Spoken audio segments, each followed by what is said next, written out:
Hey there, welcome to another slow, soothing journey into a forgotten piece of history. If you're listening in the quiet of night, looking to drift gently into sleep, you're in the right place. Before we begin, feel free to subscribe for more calming explorations into the strange and fascinating corners of the past.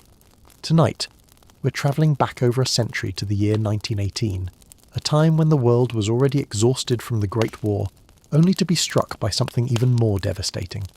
A flu pandemic unlike any before or since.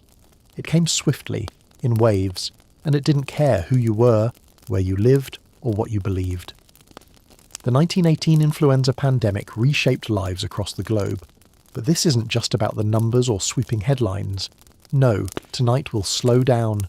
We'll breathe in the dusty air of crowded train stations, trace the soft seams of cotton masks and hear the muffled coughs behind closed doors. We'll follow the lives of ordinary people living through extraordinary times. This is not a tale of panic or urgency, but of quiet endurance, subtle fears, and the unrelenting rhythm of survival in a world paused between cough and silence. Across 5 immersive segments, we'll step into 1. The daily life of 1918, the rhythms of waking, working, and worrying during a global pandemic. 2. The personal stories of doctors, nurses, and those who bore witness firsthand. 3. The enduring mysteries, strange symptoms, forgotten cemeteries, and the gaps in medical understanding. 4. The social divide, how class, race, and privilege shaped access to care and safety. 5. The cultural memory, what the world learned and chose to forget when the silence finally settled. Each part is gentle and deeply detailed, so settle in. Let the past wrap around you like a wool blanket against a winter wind. Let your breath slow, let your eyes grow heavy. And imagine, it's the fall of 1918. The war is almost over, but another battle has begun. The streets are quieter now. Schools are closed. The newspapers carry grim headlines. You step outside and behind nearly every window, someone is coughing. Segment 1. Daily life immersion. Imagine waking to the soft crackle of a coal stove in the corner of your room. The air is cold, dry, and faintly metallic, filtered through gauze curtains yellowed with age. Outside, the street is muffled under a layer of ash-coloured fog. Not quite smoke, not quite mist. It's the fall of 1918, and you're in a row house in Philadelphia. You live with your parents, your younger sister, and your elderly grandmother, who hasn't been quite the same since her cough worsened. Every morning begins the same way. A soft knock at your door, followed by the rasping voice of your mother, asking if you're feeling warm. You pull the quilt tighter for just a moment before slipping out of bed. The floor is cold underfoot. The house is quiet. Too quiet. Even the city seems hesitant, as if waiting for something to pass. You begin your day with a spoonful of castor oil. A foul routine, but it's what the doctor prescribed to keep the illness away. Breakfast is thin porridge with dried apples. The radio in the kitchen is silent. Your mother keeps it off most mornings now, too many funerals being announced. Instead, she hums an old folk song under her breath, something about a bluebird and a river. Your father used to work at the shipyard. Now, his shifts are irregular. Too many sick workers, too many funerals. He stays in his room until late morning, smoking a pipe by the window. Your little sister stares at the wall for long minutes at a time. She's only 6, but even she understands something is wrong. She's been asking where her school friends went. The neighbourhood has changed. Doors once left ajar are now sealed shut. Black crepe ribbons hang on windowsills like quiet morning flags. The mail arrives irregularly, and when it does, it smells faintly of disinfectant. The postman no longer hands it over directly. He places it in a wooden box outside and walks away quickly. There are no newspapers today. The boy who delivered them hasn't been seen in 3 days. The soundscape of your world has transformed. Gone are the clattering hooves, the shouts of market sellers, the cheerful greetings between neighbours. In their place, muffled sobs, the occasional creak of a delivery cart, and the ever-present coughs, some dry and weak, others wet and racking. But life must go on. You tie a thick cloth around your mouth and nose, more for your mother's peace of mind than any real protection. They say it helps, but no one truly knows. Outside, the streets feel strange. Too wide, too open.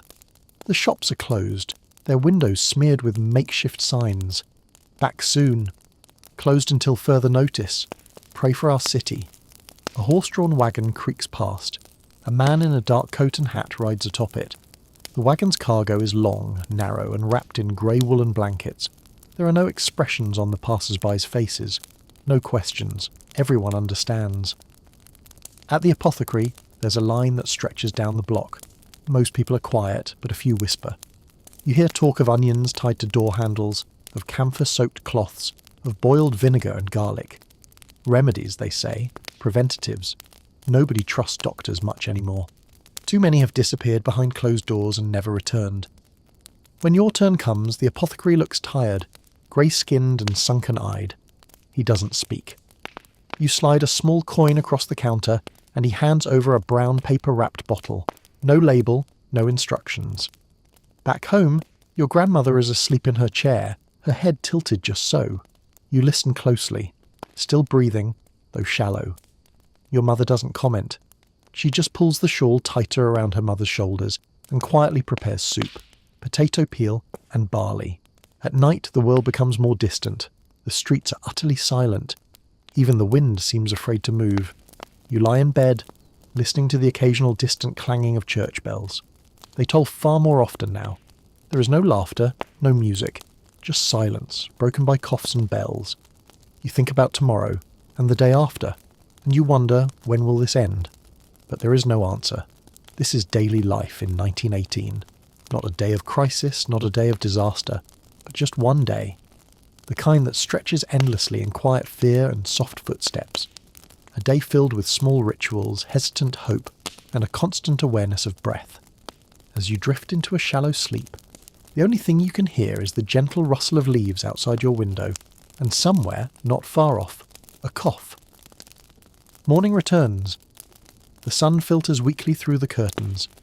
Your dreams were strange, filled with marching boots, clouds of steam, and faces you didn't recognise. When you rise, you move slowly. Everything is deliberate now. You conserve energy. The city's pulse is slow, almost meditative. You pass a church with a sign outside. Services postponed. God is still listening. A soup kitchen down the street distributes small bowls to those in line. No one talks. The barber shop is shuttered. The bakery has only hard loaves now. Flour is scarce. A note on the window reads, "No more rye until next week." A girl your age sells hand-sewn masks on the corner.